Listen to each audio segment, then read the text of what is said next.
So, ano ang aral na natutunan natin sa alamat ng Kanlaon?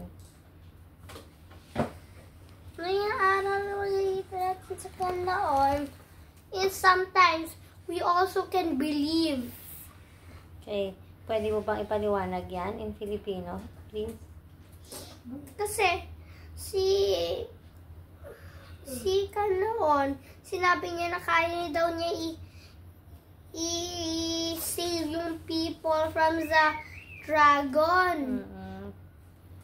Yung hari, hindi yun binilieve, kaya sabi niya, kung magawa mo yun, bibigay ko lahat ng riches ko. Pero kaya nga pala niya, with the help of the hayop. Ng mga hayop yun. So, dapat, sabi mo, ang isang matutunan natin dun is, dapat maniwala tayo. Diba? So, yung hari pala, nung lugar na yon, ng kaharian na yon, yung hindi naniwala. Una. Okay.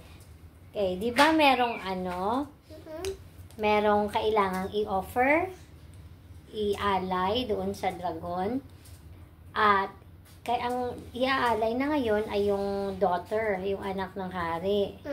Okay, kasi wala siyang mark. Kung may mark sana siya, hindi siya pwede. Pero naawa sa kanya. Kaya hindi siya nalagyan ng mark. Nung bata pa. So, ano ang matututunan natin dyan? Sometimes, kahit masakit, kailangan pa din natin gawin. Ganun Kasi, ba? For good. For our salvation. No? Like, if you want, like, may sinabi si God na doing good is doing good.